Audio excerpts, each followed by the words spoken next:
Қайырлы күн достар, бүгін өте қарапайым салат әзірлейміз. Ең алдымен тауық етін майдалап турап аламыз. Оның үстінен қиярымызды 4 бұрышты етіп тураймыз. Достар, менің каналыма тіркеліп, лайк басуды ұмытпаңыздар. Неке үстінен 3-4 ас қасық горох және де шұжықтарымызды осылай домалақ етіп турап, домалақ шұжықтарымызды 4-ке бөліп саламыз.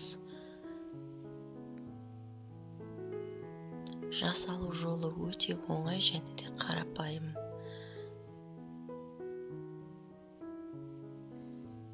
Неке шұжықтарым турап болдым, үстінен сырымызды 4 бұрышты етіп турап саламыз.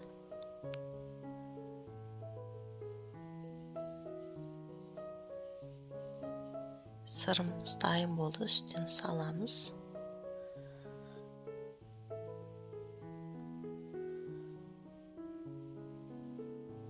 Және де осындай пекинский капустаны ірі етіп турап, оны да саламыз.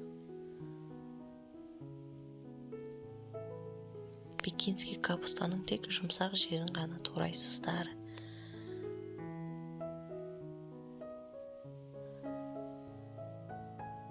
Және де үстінен аскөк, аздап тұз сеуіп, үстінен майонезімізді салып, жақсылап араластырып аламыз. Мінекей менің салатым дайын болды. Ас болсын.